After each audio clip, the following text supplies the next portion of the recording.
Hero Krishna సినీ జీవన ప్రస్థానం 10వ భాగం 1967 సంవత్సరంలో చివరగా విడుదలైన హీరో కృష్ణగారి చిత్రం అవే కళ్ళు డిసెంబర్ 14న విడుదలయ్యింది.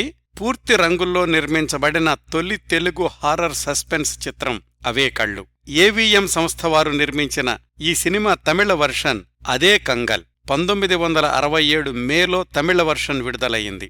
రెండింటికీ దర్శకుడు ఏసీ త్రిలోక్ చందరే, రెండింటిలోనూ కథానాయిక కాంచనగారే, రెండింటిలోనూ నటించిన ఇంకొక నటి గీతాంజలి గారు.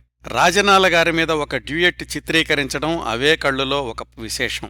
వేద సంగీతం సమకూర్చిన ఈ చిత్రంలోని మా ఊళ్ళో ఒక పడుచుంది పాట సూపర్ డూపర్ హిట్ అయితే, డుమ్ డుమ్ డుమ్ గంగిరెద్దు దాసరొచ్చాడు, ఓ ప్రియతమా నీదానరా లాంటి పాటలు కూడా ఆ రోజుల్లో రేడియోలో తరచూ వినిపించేవి.